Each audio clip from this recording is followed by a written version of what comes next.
So, you know, we've done a lot of dialogues around the world, as you probably know, and we try and make them different. And we want to have a lot of time for questions and answers, so we'll try and limit it, what we do together to as short a time as we can. But what we did today was talk to each other about some ideas, questions we have for each other that we thought might lead to somewhere. So we'll see. We never know where these things are going to go, but we'll start. But I thought I'd give Richard the first chance. Well, thank you. Is this microphone on? No. Please switch it on.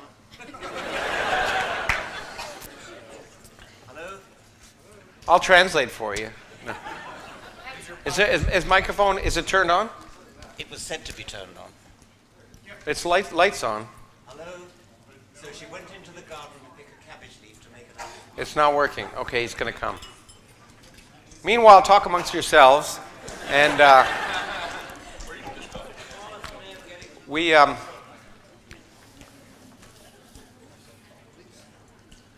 it's interesting because we were just together in Pasadena, and I think doing two different things, and I think it spurred some of the questions that are going to happen. Hello? There you go. There you go. Okay. First of all, I should clarify, Robin Blumner is not my assistant. She is the CEO of the Richard Dawkins Foundation. Yeah.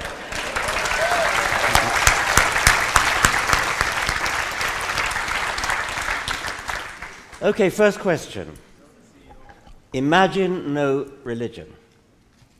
Could we hope for change, the complete abolition of religion in a generation, a century, a millennium? Okay, now I was thinking about this because I actually talked about this subject when I received my American Humanists Award a few weeks ago in Denver. And I'm normally not optimistic. I'm actually generally pessimistic. But as a good friend of mine who's a famous pessimist says, he says, I'm a pessimist, but that's no reason to be gloomy. But we're always only one generation away from change. And there's no hope for adults, okay? But there's hope for children. And if you look at what's happened, especially in the United States in the last year, less than a year, 2 years maybe somewhere between a year and two, about gay marriage. I mean, 2 years ago, it looked like many states were still going to think of a constitutional amendment to ban gay marriage. And now it's a done deal. It's a done deal not because it's gone through all the courts and the old white men and the Supreme Court and old white women too, not all white women anymore, are going to make a decision, because it doesn't matter, because the younger generation, it's not an issue for them. People my daughter's age, they don't understand what the issue is with gay marriage. And they're going to grow up, and they're going to become the lawyers and the Congress people and the judges and the media, the journalists. And so it doesn't really matter what the current generation thinks. It's over. It's a done deal. So it's always one generation away. And I started to think about the fact that we need to, and in fact, following, I suppose, what Peter said a little bit earlier today, we just need to encourage doubt in the schools. Doubt. So we really need to encourage teachers to be willing to confront things that are wrong in school. And it's really important, because most teachers, there was a recent survey, I think almost 70% of high school teachers avoid discussing issues of evolution or anything that touches on religion for fear of offending parents in particular. But that's exactly what they should be doing, because teachers, the purpose of teachers is to get students to not listen to their parents and not listen to the teachers, but to be critical and to encourage them to doubt everything they hear. So I actually think that when I look at what's happened with gay marriage, that although it seems like religion has been a part, and it has been a part of humanity since its origins, that really, because we're only one generation away, if we actively encourage through education doubt in children, then in a few generations I think there's hope. Well, I agree that we need to break the cycle of things being simply passed from generation to generation. That is really, really pernicious. But I don't think it's going to be all that easy to do, especially in the Islamic world, which is where the big problem is. I mean, Islam is one of the great evils in the world today. Mm-hmm. And it is taken as more or less axiomatic that children, especially in the Islamic world, are going to grow up in the same religion as their parents. You see dire demographic projections saying by the year 2050, 50% of the French population will be Muslim or something of that sort. That's based entirely upon the assumption that every little child born is going to inherit the religion of its parents. That's what that kind of demographic statistic is based on. So if we could find a way to break the cycle, if we could find a way to chop off the automatic daisy chaining of religious opinion going down through the generations, we'd have it made. I mean, if only there was a sort of drug that would make everybody forget their religion and then wake up the next morning. But that's what I'm saying. I mean, it may sound naive in some ways, but the only way I can see doing that wedge is education. At some level, if we can start in the first world, if you want to say it, encouraging teachers to say, you know, the scriptures are incompatible with what we know about science. But I wonder whether we might not simply write off the adult world and try to convert the adult world, because they're the ones who are going to influence the children. I mean, let me tell one anecdote. I told it before, but we had a young man come to Oxford who was a young earth creationist. He came from Washington State, actually, and he believed the world was only 10,000 years old and all that. And he came to my lectures. I gave a course of 8 lectures on evolution, and he came to all of them. And at the end of the 8 lectures, he came down to the front, slammed his fist on the desk, and said, "Gee, this evolution, it really makes sense." What we were up against with him was not prejudice, was not bigotry. It was simply ignorance. He just didn't know any better because he'd been educated. I won't mention the name of the college where he was. He had simply not been properly educated. But that's the purpose. I mean, if you look at the Taliban and you look at ISIS, if you look at the most extreme versions, that is what they want. They want to encourage ignorance. Yeah. And so I don't see any hope but to try and infiltrate that through education. Ultimately, I see hope because I think that ultimately to become there's a lot of upheaval going on now, and I don't think Islam is any different than Christianity was 500 years ago in terms of its violence. 500 years is a long time. It's a long time. It started 500 years later, and it's more dangerous because we live in a world where you can create more problems, especially internationally with access to social media, as we heard earlier today. But in those societies, I think that ultimately we'll have to recognize that science and technology, first of all, are an essential part of becoming economically viable. So there's going to be overhauls and lots of violence, but ultimately, to rise up, you have to start educating kids in science and technology because you got to get a skilled workforce. It's happening to some extent in India and certainly in China. I mean, I'm optimistic in North America, South America, Europe. I'm not optimistic in Afghanistan, Pakistan, Bangladesh. And because I don't understand how we're going to manage that infiltration. But perhaps we should go on to another question. Yeah, okay. I think it's going to be, it's one of the few moments when I like to think of something good about the world. Most of the time I don't. But speaking of imaginal religion, this is a question that we were talking about a little bit. I think one of us got asked it in Pasadena. Because we always get hit with this thing. Science is no different than religion. Because, scientists have faith. And isn't faith in science the same as faith in religion? So, it's an important. I think it's an important thing for people to hear because you'll get asked it if you haven't been asked it already. It is amazing how often we get asked that. Yeah, It's the whole point about faith, of course, is that it's belief without evidence, whereas the whole point about science is that it is evidence. I mean, it's the only evidence that's applicable to the real world. And so, to say that we have faith, I mean, in a sense, we sort of do. I mean, we have faith in logic, we have faith in mathematics, but you don't need faith because it works. That's the key point. I think that's the point that it's, if you're a scientist working on something, a physicist, say, because that's science,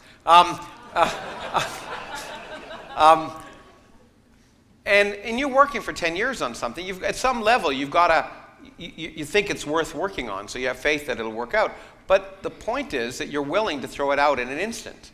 It's because you have faith that it's a good idea, but you find out if it's a good idea in the end, not by you, but by nature. And so it's a difference. The kind of faith that I think religion has is, as I said before, is having the answers before you ask the questions. Yes. Well, in science, you have faith that the questions are good questions. And you don't know what the answer is going to be.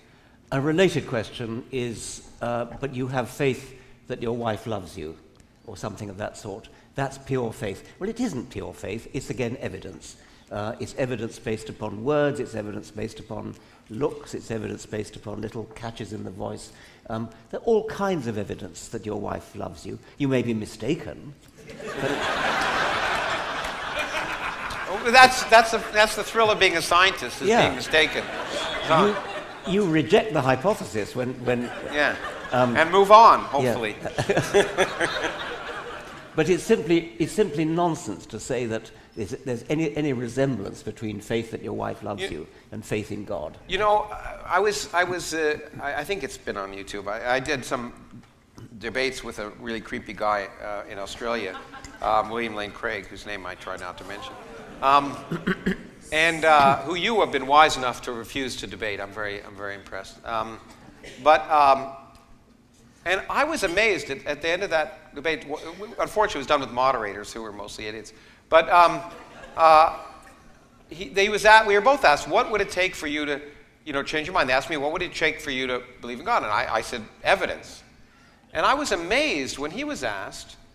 He said, well, maybe if my daughter died or was killed, I might lose my faith in God. And I thought, wow, that's such a wimpy thing to say. I mean, for someone who really claims that they believe. So in some sense, even though he was arguing that he had faith in something that he couldn't measure or couldn't see, if some event happened, that would be a bit of empirical evidence that would turn him around. I was kind of amazed.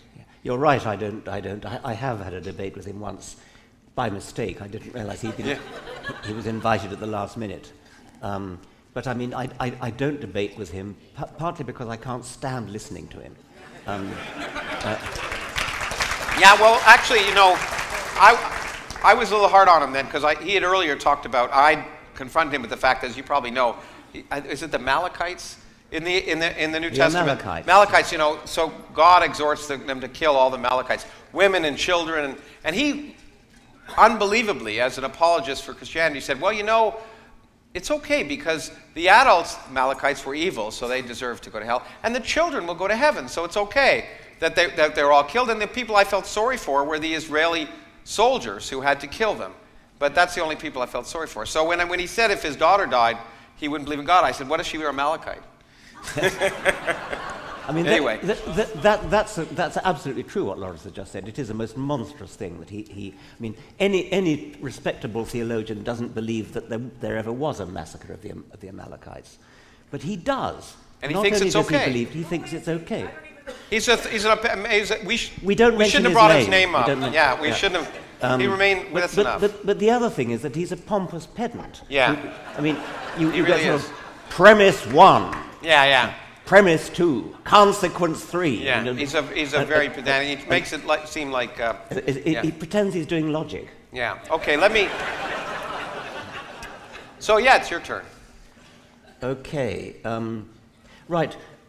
One of the problems that we have, I think everybody in this community has, is the extent to which we should worry about giving offense. Should we worry about giving offense?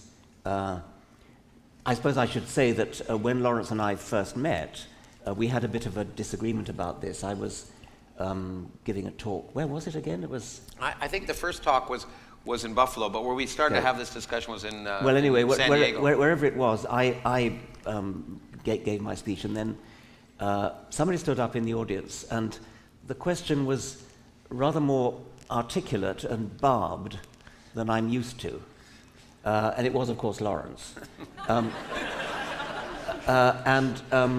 He complained that I was too aggressive. He complained in a very aggressive way. Yeah.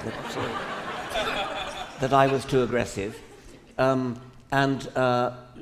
we met afterwards in the bar, I think, and talked it over and decided to continue our discussion in the pages of the Scientific American. So yeah, we did a dialogue for Scientific American. So what's your position on that now? Well, you know, I have to admit, I've come around a lot. You know, I've seen, first of all, as all of you know, who know Richard, he's not nearly as aggressive as, I mean, this myth of him being strident, which is a word that started to get applied to me when I started to ask questions about whether you could make a universe without God, just simply asking the question, I got called strident, and I began to become more sympathetic, and I saw that, in fact, this sense of aggressive pit bull-like behavior was not always there, but more importantly, it really, my mind really came around, I think, with Charlie Hebdo more recently, because, and I wrote a piece about it, I think offense, the person who, if you're offended, you own that problem. You're the person, you can decide how to respond. You can, if you're offended, first of all, you can decide whether you're going to be offended or not. Secondly, you can decide how to respond. Well, okay, I think you're wrong for this reason or this reason or this reason, or you can cut someone's head off or whatever. And so the response I have now, I think I learned from you, from our friend in England, what's his name, the tall guy.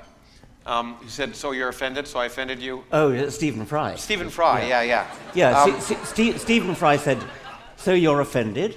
Well, so fucking what? Yeah, exactly. And I think that I still think one has to, if you're trying to communicate, you've got to ask who you're communicating to and try and adjust your language to try and reach people, because people don't hear what you say unless they're prepared to hear what you say. So there's a lot of, and I've called it seduction in the past, and I think it's important. Teaching is seduction. Christopher Hitchens had a slightly different version of that, a slightly more seductive version. Not much.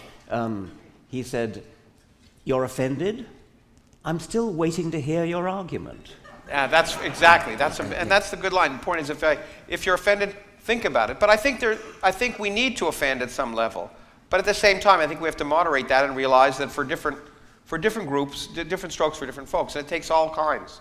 And sometimes when we do dialogues and other things, one person might be the good cop and one person might be the bad cop, and I think it takes.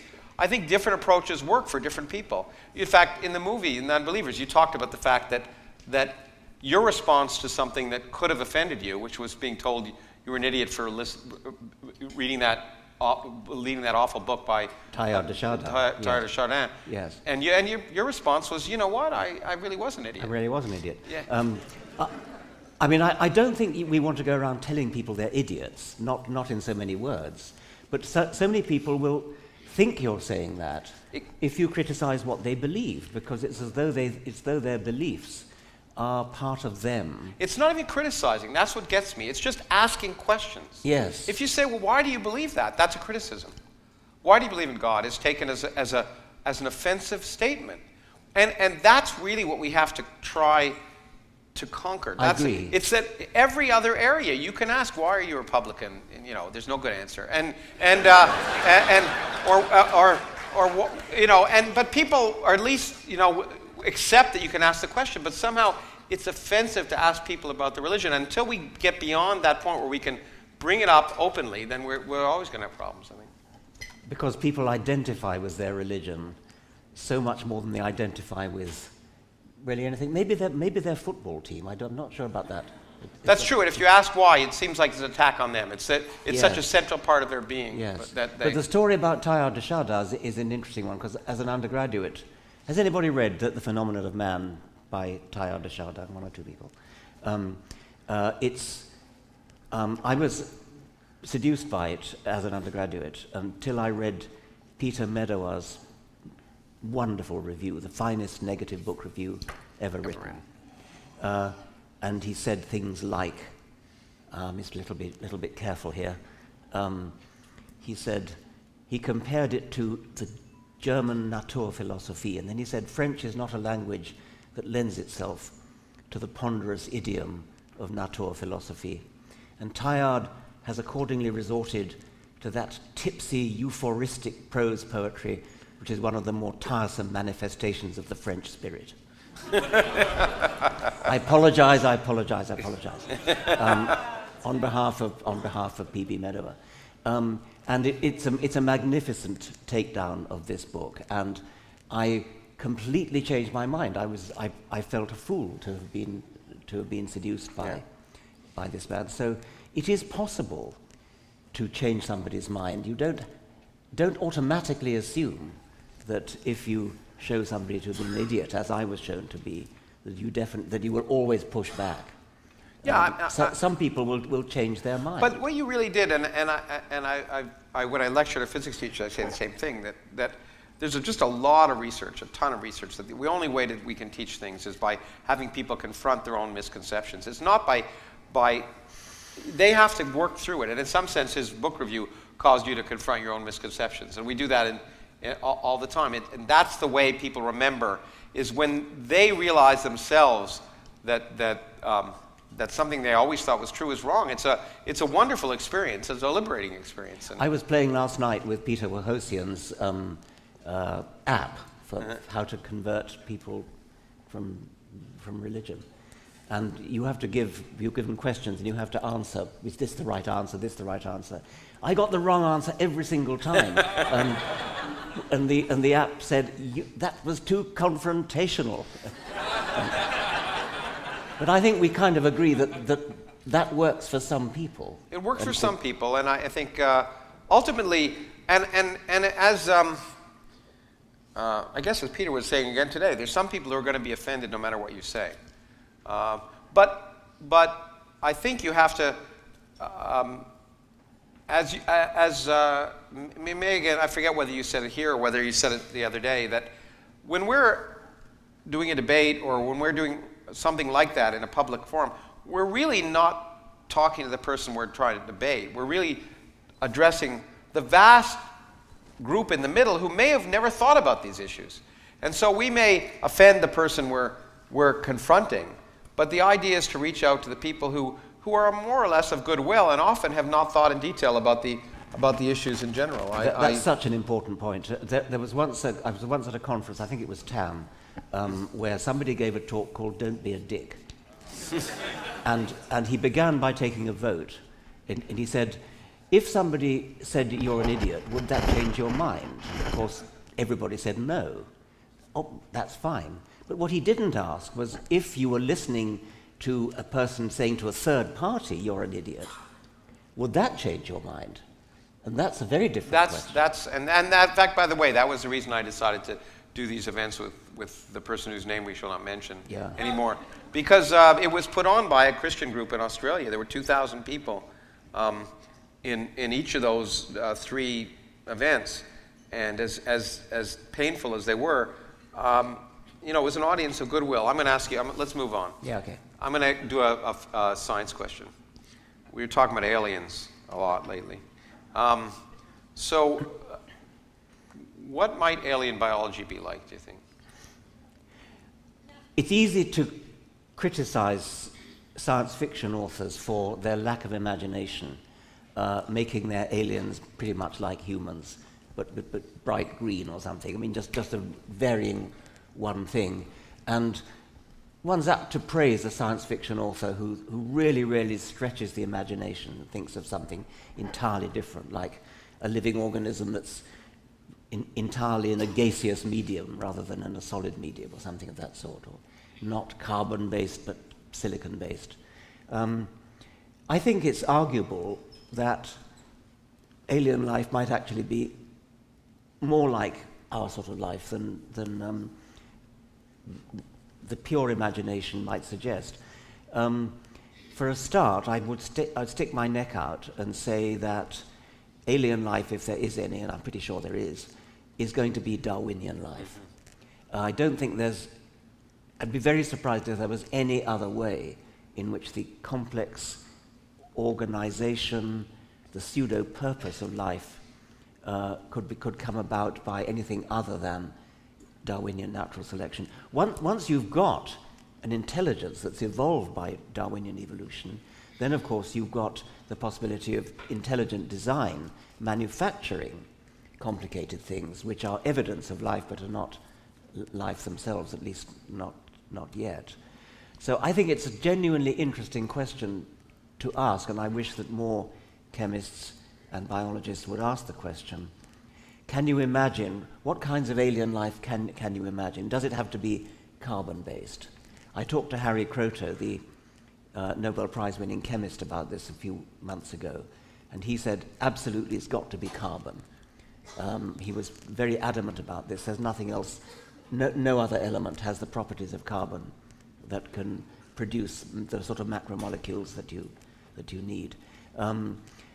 I would chip in and say it's got to be Darwinian. That means there's got to be a genetics of some sort. My conjecture is it would have to be digital genetics, because it's got to be very high fidelity genetics. Otherwise Darwinism doesn't work. And I think that probably means it's got to be digital. Analog genetics, I think, would be too subject to mutation. Would it have to be a one-dimensional code, as DNA is, or could you imagine a two-dimensional genetic matrix? And I think you could. I don't see why it shouldn't be two-dimensional. I doubt if it could be three-dimensional because of the difficulty of readout. Yeah. That's one of the reasons why protein could never serve as I the think genetic molecule. From a chemistry perspective, I'm actually I feel more strongly than Harry does. We had a meeting on which you were at, The Origin of Life, at ASU, and talking to the chemist and looking at the chemistry, I'm reasonably convinced that not only is it likely just to be carbon, but people have been thinking about whether you could have different base pairs. You know, we have these 4 base pairs on DNA, and I'm pretty sure it's chemistry that determines that, and which is ultimately physical arguments that determine energetically what can form and what can't. And I would be very surprised if life had a different code anywhere else. I mean, people have tried with 5 letters and 6 letters. There's a few people in Florida working on that. But I would go out so far as to say that I would be very surprised if it were actually ultimately different at all. If in fact it had anything different than carbon and a genetic code like we have. I think that ultimately things have been directed by energetics and entropy, and as well as ultimately natural selection. You cannot mean the same genetic code. You could mean a triplet code. Well, well, it could be, but I wouldn't be surprised if ultimately demands of fidelity combined with demands of molecular pairing led to something that was very similar. In any case, I bet it would be a triplet code. No, sorry, I don't. I mean, I wouldn't mind that argument. Yeah. I'd be extremely surprised if it was the same triplet code. Okay, we'll have a bet. I mean, another question would be, do you need protein to be the executive branch? And that I think is arguable. I mean, there's a good case for it. And no, I think that it probably is. Protein has marvelous properties for making enzymes. Yeah, absolutely. And for being coded by nucleic acids. I don't think there's any reason to suppose that the same 20 amino acids. We'll talk about that maybe a little bit later. I'm not as convinced that in fact the set that has been chosen is just random. I think there may be energetic arguments, and I'm fascinated to see. I'd love to be wrong, but it would be interesting. The problem is, by the way, that it's a very difficult question to answer, because we are likely to find life elsewhere in our solar system. I suspect in the next century we'll find evidence for extant or extinct microbes. Now, if we see that they have the same genetic code, you might say, aha, well, it's always that way. The problem is, no planet is an island. We already know that rocks get knocked out of Mars, come here, and microbes can certainly survive the voyage. So life on any one system in the solar system could easily pollute other areas of the solar system. Now, maybe under the oceans of Europa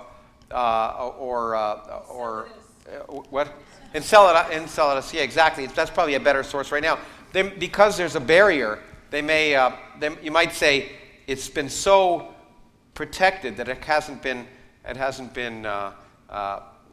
affected at all by life on Earth. But the real way would be somehow to see life in a system that hasn't interacted with our own, and that's going to be obviously a lot harder. If you move on to more sort of gross anatomy, things like eyes and ears and legs and things, I wouldn't be at all surprised if alien life had eyes, because light is a marvelous way of forming images. And there are only about 9 ways in which you can make an eye. Yeah. And all 9 of them have been adopted several times over in the animal kingdom on this planet. So I think it would be not at all surprising to find that on another planet there were eyes answering to the same principles as eyes that we have here, the camera eye, the compound eye, the parabolic reflector eye. Again, that's because it's physics, right? Yes, that's Yeah. right. So if No, if so there's- I'm not if being there's- facetious. If there's if the planet is not shrouded in perpetual fog, if light can travel freely in straight lines, then I would expect that eyes would evolve. But, you if know- there is perpetual fog, I'd expect echolocation to What about Well- symmetry? What about symmetry? symmetries. Yeah, what about symmetry? You can You mean ask. biological symmetries? Yes. Biological symmetries are interesting. Almost all animals are bilaterally symmetrical. Some phyla are symmetrical, radially symmetrical. Echinoderms are mostly 5-way symmetrical. I think you can think of sort of rather mundane good reasons why animals are bilaterally symmetrical. The difference between up and down is very important. The difference between front and back is very important. And unless you're going to go around in circles like the one-eyed geyser, you're pretty much going to be symmetrical in the left-right. But you know, this also represents a kind of myopia. We talk about life being carbon-based, but in fact, we live at a time when life is carbon-based. But one could imagine that the dominant form of life on Earth in the future is not carbon-based. Namely, if computers become self-aware, then you could imagine a time in the future where the dominant life form is not carbon-based and is not symmetric, by the way. At least my Mac is prettier than a PC, but it's not symmetric in that sense. So I think when we say it's carbon-based, the earliest forms of life be carbon-based. Well, you might imagine the ultimate form of life, if it gets beyond the stage of intelligence, might not be carbon-based. Indeed, we could perfectly well imagine visiting a planet where the original carbon-based life is completely extinct. Yeah. Or has to merge. I mean, has to somehow to keep up. Yeah. Anyway, but the nice thing about biology is you can argue about that. But the thing about, if one talks about sort of physics, no, again, I'm not being facetious, because a person asked this question the other day. That's right. Let me put it explicitly. We've talked about an alien biology. What would an alien physics look like? And I take it would just be physics. Exactly. Yeah. I tried it. I was in China a few years ago when someone was talking about Eastern medicine. I said, there's no such thing as Eastern. Medicine is medicine. It's like Tim Minchin has a great skit. He talks about alternative medicine. And he says, you know what alternative medicine that works is called? Medicine. But the laws of physics are the same everywhere in the universe. And the reason I think it's important is because of another confusion, and it was asked last night in Portland. Some guy got up, and I didn't want to challenge him. I was just in the audience, but he took as a matter of faith that we take it on faith, he said. He was talking about scientists having faith. He said, you take it on faith that the laws of physics are the same everywhere. No one takes it on faith. We test it. In fact, it's amazing that we can actually test, and people don't realize that. We can test that the laws of physics are exactly the same everywhere in the universe, just by looking at the spectra of stars, which requires electromagnetism, quantum mechanics, and relativity. And we can see exactly the same spectra in stars at the other end of the universe. So we could test that the laws of electromagnetism and quantum mechanics and relativity are the same everywhere. And so it's a remarkable fact. And we actually, again, test it. Namely, we can ask the question, does it change from place to place, and does it change from time to time? And we could put limits on that, because you don't take that on faith. And so we could put limits that the strength of electromagnetism hasn't changed by more than 1 part in 100,000 over the last 10 billion years. We can test that. Even gravity, which is the weakest force in nature, We could test that hasn't changed by more than about 30% since the universe was 1 second old. We also checked to see if it's the same there as there. There was a tentative study that got a lot of excitement because it looked like spectra were a little bit different over there than there. It was some people in a variety of places in England and the United States, and it caused a lot of interest. It's probably wrong. Again, they were looking at changes to the level of 1 part in 100,000, where this level of sensitivity was just that level. But the amazing thing is that physics is uniform in space and uniform in time, and it's one of the wonderful things. And that's why physics is so much easier than biology. I once was at a posh conference in Germany where the idea was they invited Nobel Prize winners, and each Nobel Prize winner was allowed to bring along one young squire, and I went along with Nico Tinbergen. And there was a distinguished Japanese physicist there, and he didn't say a word all through the entire conference, and then right at the very end, he asked if he might speak, and he said, I have to speak because if I go back to Japan and say I didn't speak, I would lose honor. And he then said, Western physicists are always talking about symmetries. In Japan, we have an aesthetic preference for asymmetry, so this changes our view of physics. Sort of vaguely interesting, but I'm a bit skeptical. Well, no, actually, it's very important. I'm actually writing about it right now in a different sense. I mean, asymmetries are what make the universe interesting. If the universe were completely symmetric, we wouldn't be here. A symmetric universe would be beautiful, but boring. Yeah. It's the asymmetries. It's not just true in art, and everyone's pointed out that beauty involves some asymmetries. I mean, there's a lot of work on that. But in nature, it's asymmetry. It's the breaking of symmetry that's responsible for our existence. And it's a subject of actually part of the book I'm writing. So, I think we were going to. You had another one. Well, I think we were going to do this. oh yeah, that's right. Yes. Oh yeah. Have you learned anything lately that surprised you, Lawrence? oh yeah, how reasonable, how special of you to ask that.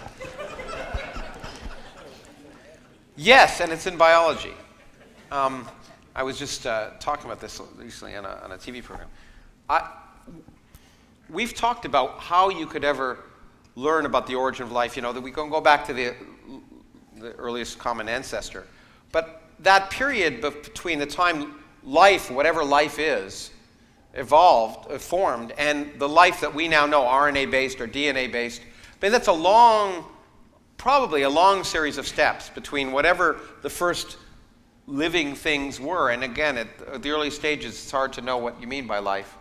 But the more advanced stages, it also involves cells and et cetera.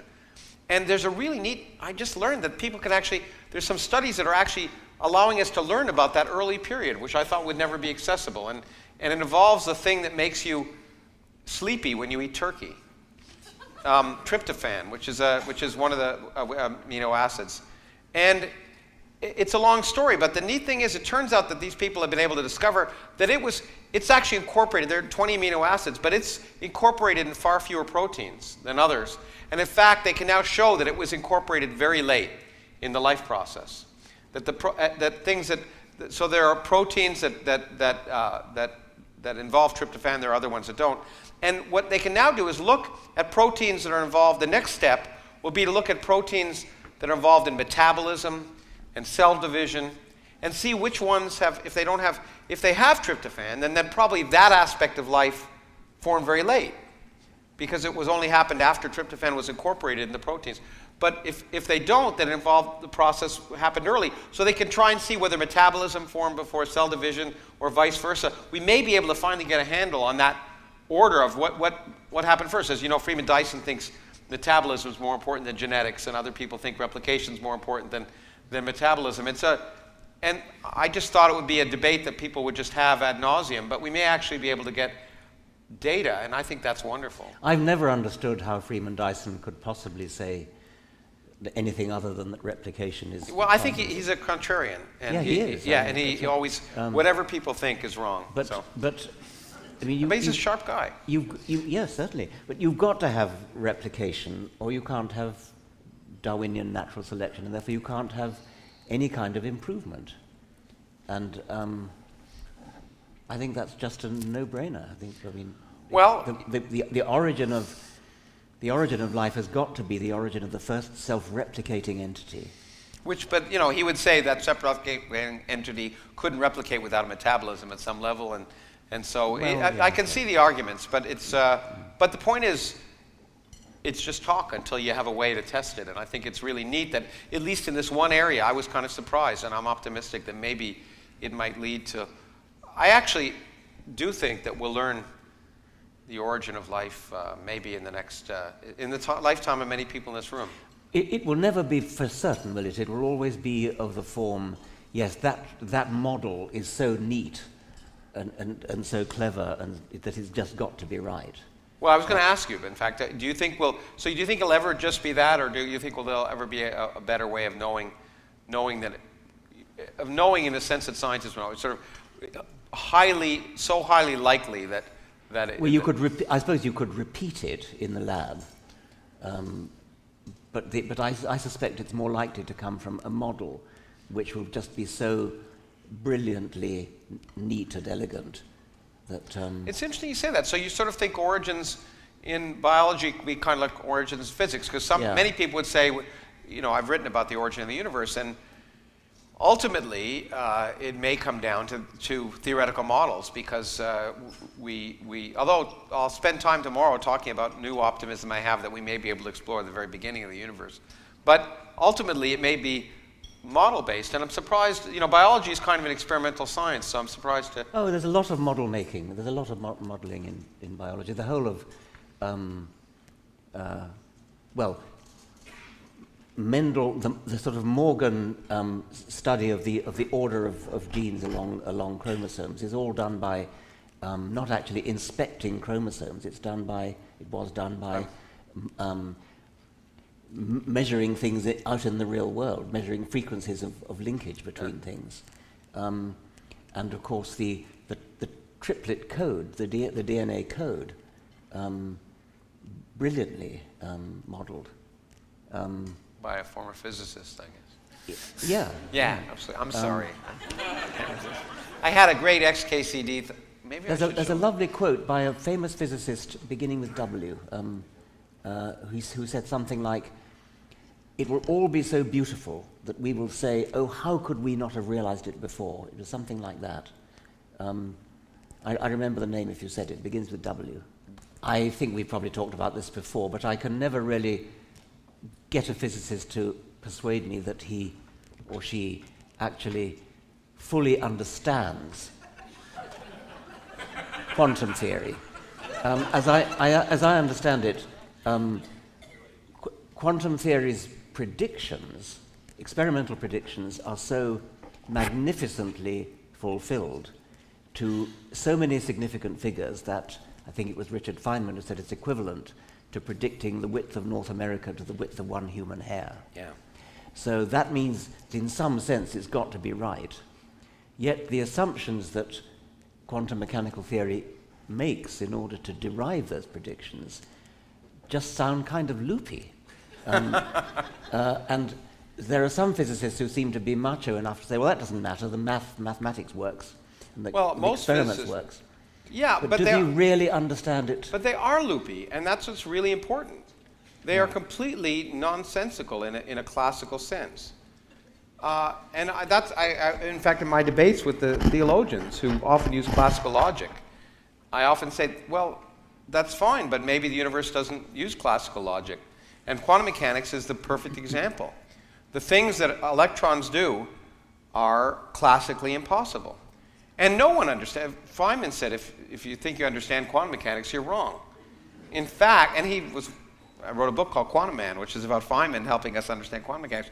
But he was one of the first people that proposed quantum computers because, and what he said was, well, maybe that if a computer is using quantum mechanics to do calculations, maybe it'll help me understand how quantum mechanics works.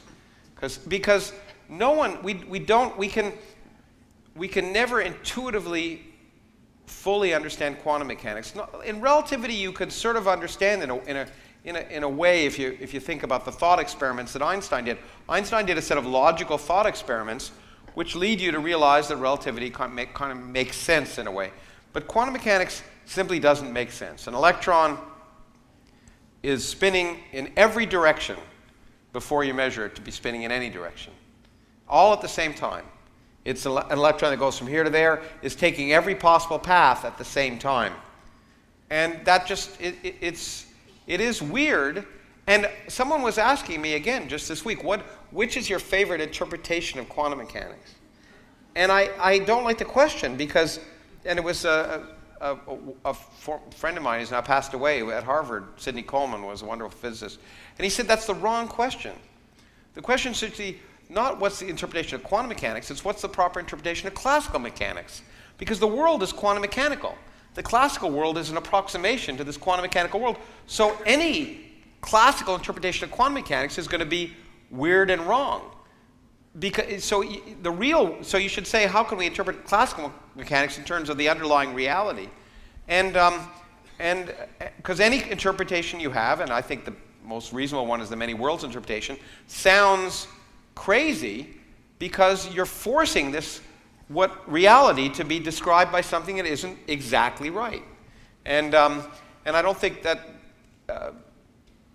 that's the beauty of it, in the sense that it's an example of nature telling you, you know, you don't really like this. It seems really weird, but I don't give a damn. I mean, it's where we have to learn that what we think is sensible is fine, but what the universe thinks is sensible, you have to find out by looking at the universe. I'm interested to hear that you favor the many worlds interpretation, because it seems to me that is not completely crazy. All it is ludicrously uneconomical. Because it is, because I mean, in half the universe is the Schrodinger's cat is dead, and the other half the universe is Schrodinger's cat's alive, and we got. That'll work now. I have the light on. Now the power's on. Sorry. Anyway, to go on with my story. Yeah, you go on with your story. There was a lovely cartoon in the now, New so Yorker recently, in which it was in a vet's office, and the vet was coming out to the waiting room, and there was somebody there with a dog with one of those lampshades on, and the vet was saying, "About your cat, Mr. Schrödinger, I have some good news and I have some bad news." But you know, so physics is weird in that kind of confrontational sense, but biology is weird in many other ways. It's not. It's more intuitive, and that's why, unfortunately, and I think it's unfortunate that schools teach biology before they teach. There it is! Yay! I knew it would work once I got that light. It doesn't matter. You can read it while I'm talking, or while Richard is. It's just a biologist, and it's about biology versus physics, and anyway, and you can I'm not going to. Well, okay.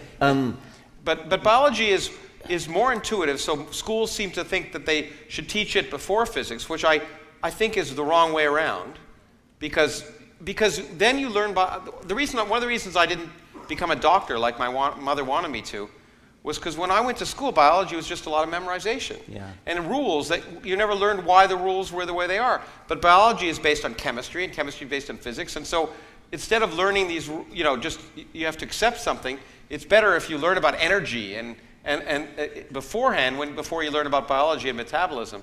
So but it's still kind of weird in a sense that, well, besides being incredibly complex. I mean, I'm wondering whether the weirdness of comparing classical physics with, whether the reason we understand classical physics is that our brains were naturally selected as wild animals to move around in a world of classical physics. I mean, we had to survive in a world where you moved at medium speeds, not relativity sort of speeds, and interacting with reasonably large objects, not interacting at the quantum level, and whether we would find quantum theory. But that's why I think we even talked about this once in the movie too. But that's why evolution is so weird for people, is because we're also selected to think that a century is a long time. Is a long time. Yes. And we just can't picture the fact that biology works in general over much longer timescales. But there's something much weirder about quantum theory than just that. I mean, getting your mind around hundreds of millions of years is not a thing you can intuitively do, but you can kind of just extrapolate from shorter periods. Yeah. The two-slit experiment with quantum thing, I mean, it's just... It's ridiculous. Yeah. And that's why I think when it comes to deep questions, and when people, let's say the universe from nothing, when I talk about theologians who love the idea of cause and effect, here's an example of ultimate weirdness. If the universe began as a quantum fluctuation, but if space was created where there was no space, space and time are tied together. So space was created. People don't have a problem in their mind thinking of space suddenly be created. But space and time are tied together, so that means time was created. That means there may have been no time before the Big Bang. And well, that I have a problem with that. I have a problem with space being created as well. Okay, well, good. But the thing is, that means cause and effect go out the window. Because if there's no before, cause and effect always requires that before and after. And if there is no before, then we have to just adjust our minds and realize that those kind of questions, which are sensible, seem sensible, are just not. But every time I learn something new about biology, I find it weird. For example, you know, it's true that the genetic code, I guess, makes me up, but some people tell me now that I'm much more influenced by the mass of bacteria that are in my body, which have much greater impact on my biology than any of the parts of my genetic code. And if that's the case, that means a lot of our thinking about what governs the way we are is really wrong too. So that means me as an entity is determined by bacteria, which you don't see, and even maybe the way I think, maybe whether I'm in a good mood or a bad mood, all the things that you think are what make you up integrally as a human being are affected by things that are completely organisms that are not even, you wouldn't even have thought a part of you. It's mildly surprising, but it's not. It's not. But it's not. I mean, it's not in the same order of weirdness as. Well, you know, I think what we discussed is that weirdness is in. Well, you know, actually, what I tell my students who learn physics is I tell them the first time you see it, you know, it doesn't make any sense. And the second time you say, oh, I've seen that before. It's just a matter of familiarity. The kind of weirdness, you become more used to working with this stuff, and it probably depends on the eye of the beholder. Let me see. I think we should end up. We should give people time because we've gone on for almost an hour. Okay, you were going to ask this one, and then I'm going to. Yeah, there we go. We normally don't do this, but we decided to write them down today because we were coming from different places. Okay. Do we think science will ever come to an end when everything is known? I suppose we should answer that separately for physics and biology. It's a more important question for physics in a way. Well, is science going to come to an end when everything is known? We reach a kind of nirvana of knowledge and understanding. I think the answer in physics is it's highly unlikely, based on the history of science and the history of physics. People seem to think scientific truth is one of the least understood things because there is no such thing as scientific truth in the sense of absolute truth that applies under all conditions in all scales at all times. All of our theories, all of even the best theories we have, quantum electrodynamics, the thing that Feynman said predicts things from, you know, to an accuracy compared to human hair compared to the size of the country. Even quantum electrodynamics is wrong. It's the best theory we have, but we know it ceases to apply at a certain scale of nature. And that seems to apply to every theory we have. So the theories are all successive approximations, and it's hard to imagine first, that a theory will have some theory that will apply on all scales, a theory of everything. But even if we had a theory of everything, would be really a theory of very little, because the biggest thing in my field is trying to understand quantum mechanics and gravity, so we can understand the origin of the universe. But we can understand most of the universe without understanding the origin of the universe. And even if we did understand the origin of the universe, it wouldn't tell us how oatmeal boiled. Literally, it wouldn't tell us about the detailed dynamics of even the physics of biological systems. So even if we had a theory that told us ultimately what the fundamental laws of nature were at a very small scale, we'd still be a tremendous amount of stuff and phenomena to describe on larger scales that would require new kinds of thinking. That's true, of course, and that would be the reason why biology may never end. But I wasn't very impressed with either of the two things you said before, where you were saying. Oh, okay. Well, Okay. where you were saying to expect that it would apply at all scales, you simply embrace that in your theory of everything. Things happen at some scale, and then you change for a different scale. That's all part of the Well, no, but the theory of theories everything. change. There's no theory that is accurate on all scales. Okay, well, I would bet there will be. And as for the historical point, that history tells us, well, of course history tells us that, because we haven't reached the end yet. No, no, I agree, but it actually is more than that. It turns out to be kind of a logarithmic thing. And so, you know, there's an infinite number of logarithms that you have to encounter. And at every logarithmic scale, the theories change. And so it's, but as I say, my point is that even if we did have and string theory has no evidence of being it, I should point out. It's an interesting idea, and it may pan out. It hasn't yet, okay, no matter what you read. Maybe we'll have a theory that tells us how do quantum mechanics and gravity work and how the universe began. But there'll still be a tremendous number of phenomena that, knowing that, will not help you understand, as I say, how oatmeal boils. And that's physics that's of a different sort. Or maybe how molecular motors work, what the physics of molecular motors is. So there's essentially almost an infinite a number of different phenomena. And every time the other thing is every time we turn on a new window on nature, we're surprised. And so therefore, I'd be surprised if those surprises stopped. So far. And so I far. Mean, that would have to be true because we haven't reached the end yet. But I mean, I would bet that physicists will come up with a theory of everything, but that biologists will go on dealing with complexity, which is sort of what you were saying at the end, in a way, that there'll be lots of So you don't think biology will ever end? Well, but it's not the same thing because it will be lost in a morass of complexity. So there'll be no theory that you can predict all possible life forms and that sort of thing. You don't I think think that? no, because there's just too much going on. But I don't think that's a very profound lack. Whereas lacking a physical theory of everything, I think, is an interesting thing. I think it's a really good question whether it's ever going to happen. Well, I guess the real question is: are there ever going to be universal biological laws? I mean, physics. Starting with Newton. Yeah, I don't think the word law is appropriate really. For in the same way as it is in physics. Okay, let's end because I want to do two things. What's Richard Dawkins Foundation? What are you doing now that excites you with that? The Openly Secular campaign, I suppose, is the main one, where we're trying to take a leaf out of the gay community's book.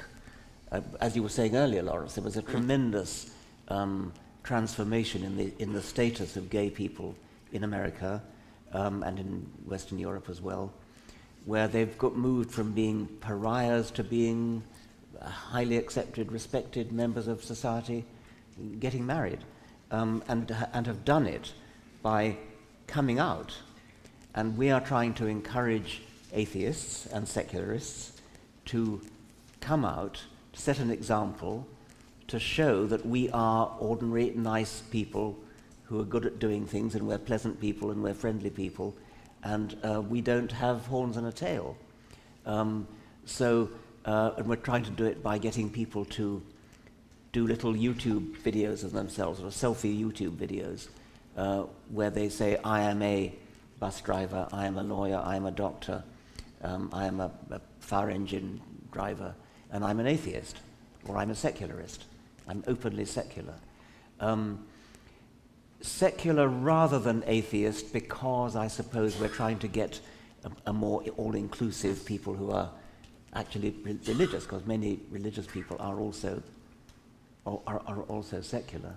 That's one thing. Another thing is sort of more minor things, working towards getting all our YouTube videos subtitled in many languages, especially Arabic, Urdu, Persian, to try to spread our YouTube net much more widely.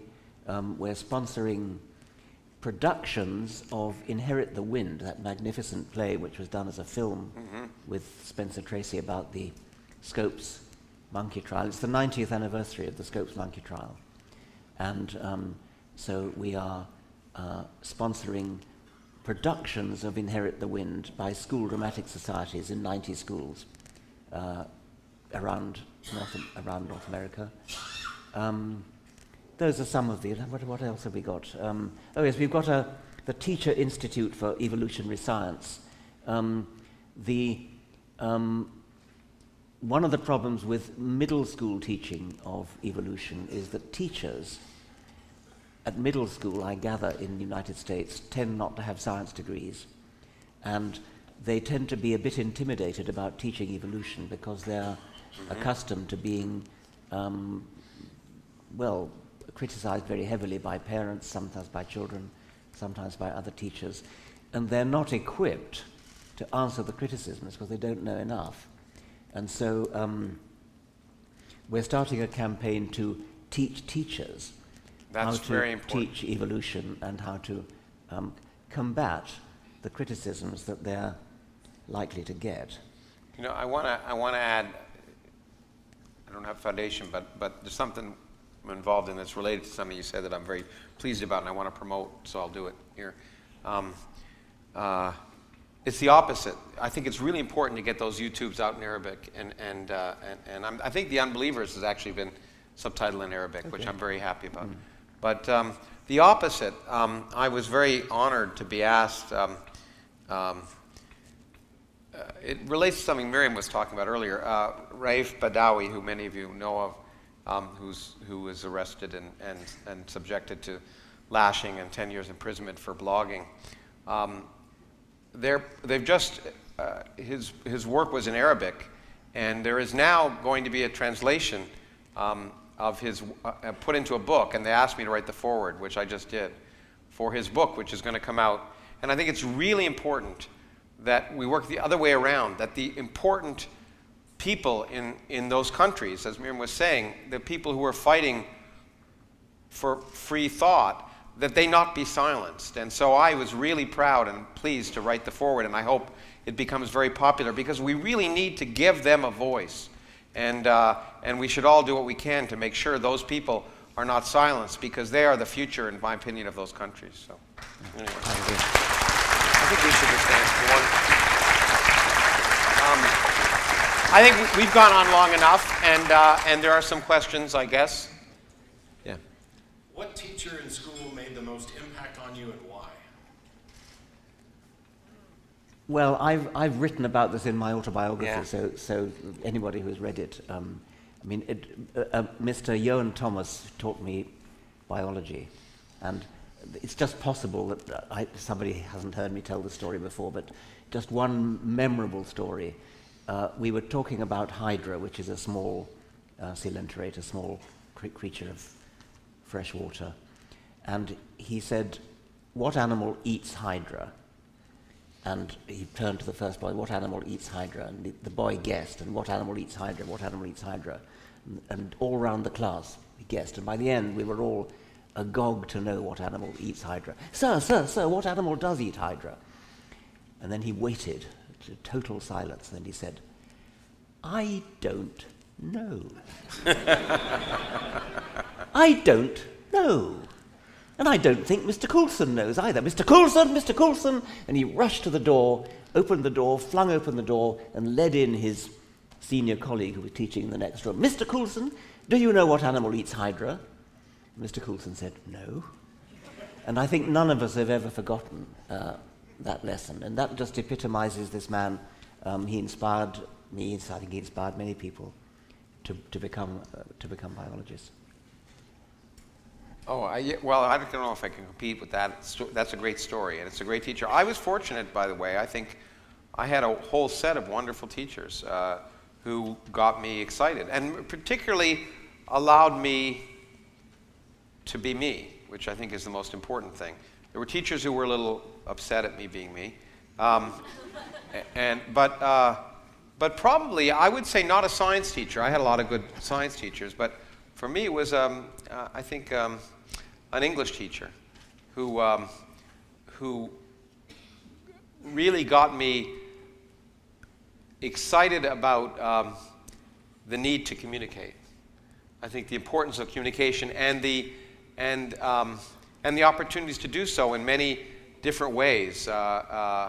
Not just in literature, but in movies. We all had to watch movies and compare it to books. And it was just a matter of being exposed to things that movies we should never have seen. I was 12 or 13 years old, and we should never have been allowed to, well, many school boards would not have allowed us to see the movies we saw.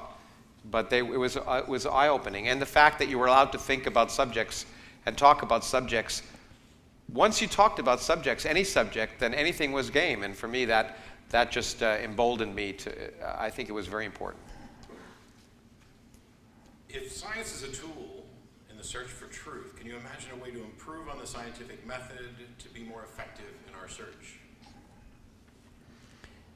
Well, science does improve all the time, and one of the big improvements in biological medical science is the control experiment, the double-blind control experiment, which is utterly simple, very ingenious, and extremely crucial, extremely important. So I suppose things like that in biology are the improved techniques that I admire. Almost during my lifetime, a little bit longer than that, experimental design has improved massively. If I look back at the early experiments of my old mentor, Nico Tinberg, and they're terrible. They never get published today.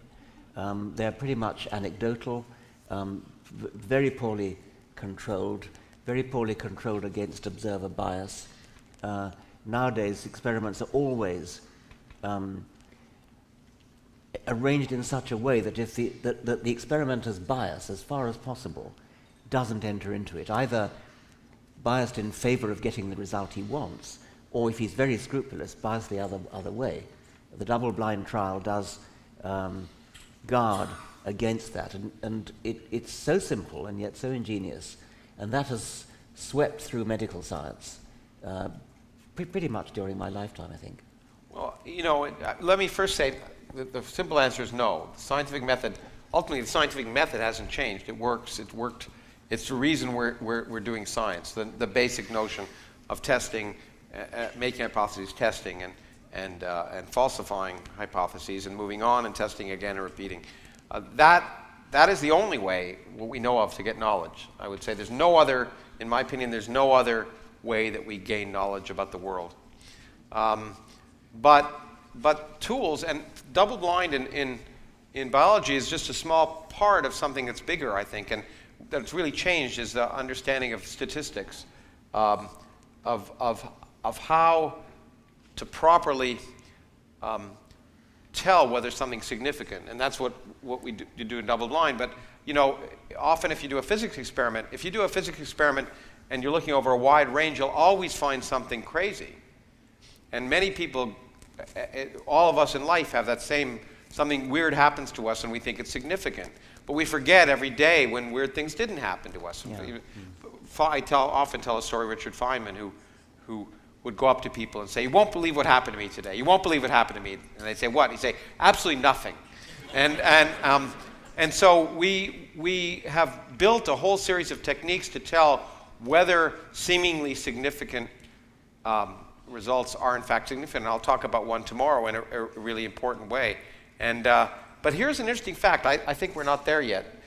In quantum electrodynamics, which is the best theory in nature that we have, almost all the original experiments, almost all of them, differed from the final result by what we call 2 sigma, which means 2 sigma means that there's a 95% likelihood that the number you're giving is right. Well, it turns out things that should happen 5% of the time in science happen now about 50% of the time. So the way we determine likelihood is So humans have one less chromosome than other apes, and because two of them fused. This seems to defy the gradual process of evolution as I understand it, insofar as mom and dad would have 24 and Junior would have 23. Would Junior be the same species as her parents? Oh, good. This is a very interesting question. Yeah. It's true. All the other great apes have 48, and we have 24, and we have 23. And we know exactly what happened we know that two chromosomes fuse together, they join together.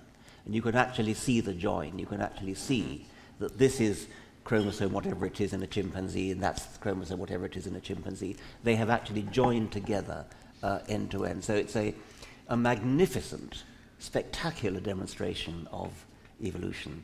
As to whether you call it gradual, well, who cares? I mean, it's clearly in one sense not gradual, it's clearly in another sense extremely gradual. It's just a single event, a single joining event, so that is just one event. But it's dramatic in the sense that it's one fewer chromosomes. It doesn't matter what you call it, that's a semantic question. What it is a truly spectacular demonstration of evolution which really couldn't be explained in any other way. Not just explained, but I use it as an example of because what a lot of people say evolution is, which it isn't, they say it's historical science. And they say historical science is different. But all science is historical science. But if it were just historical science, it would just be telling stories. But what you do is take evidence from the past and make predictions about what things you haven't seen, whether it's 5 minutes ago or 50 million years ago. And that was a prediction, right? You say, look, great apes have one more chromosome than humans. If they evolved from a single common ancestor, then one of them must have fused. It's a prediction. Yeah. And in fact, the prediction was made before it was seen exactly where the fusing was. So it's an example of the fact that evolution actually predicts things, or evolutionary biology makes predictions about the future. Yeah. But the other thing is it may, we also confuse form and function, so that fusing, that ultimate fusing, may have been a partial fusing at some intermediate state species. Who knows? I don't know. I mean, it didn't have to have to happen in the exact form that it's being seen now. I don't know if you. And so. Well, I wouldn't mind if it did. I mean, yeah, but it didn't have. It could have been a series of stages. As for whether Junior was the same species as its parents, again, who cares? The question is, I mean, would it have been incapable of interbreeding? Yeah. And my guess is it would have been capable of it. Do you have difficulty suspending disbelief when you see a film that has supernatural or religious elements? If it's a good film. I mean, I've obviously written about science fiction a lot, and the best thing about science fiction is not the science, it's the story. And if it's a good story and grips you and is interesting, then you're willing to suspend disbelief. If it's a stupid story, then you don't want to. And what you want to have is that the elements that you have to suspend disbelief for not be so glaringly ridiculous that you give, like take for instance Interstellar, the worst movie ever made.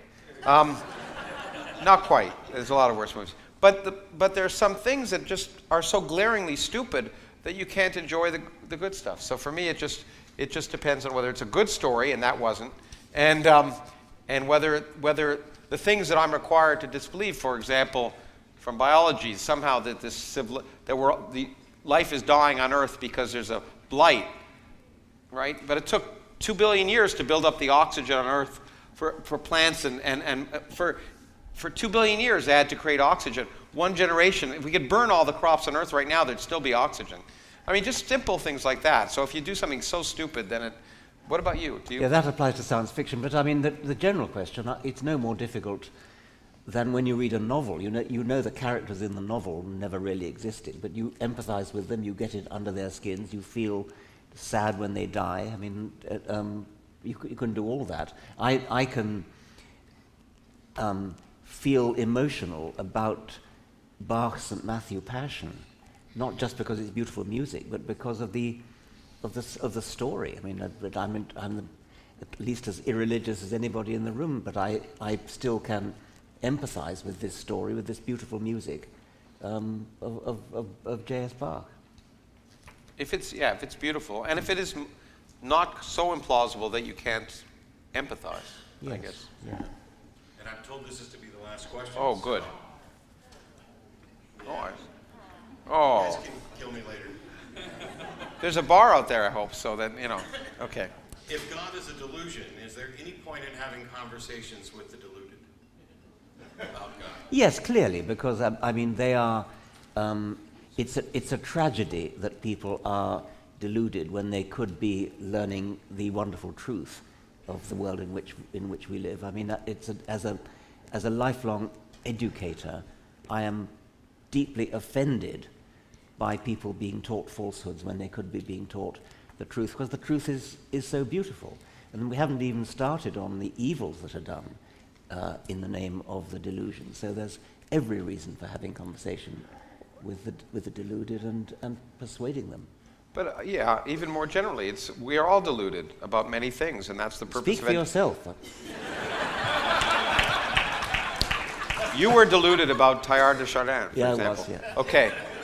The point and purpose of education is to confront those delusions. That's the whole point, is to confront the deluded. At the same time, it can be frustrating, as someone just wrote to me, that fighting with someone like that is like getting in a mud pile with a pig and fighting the pig. Everyone gets dirty and the pig enjoys it. But anyway, okay. Thank you. Thank you very much.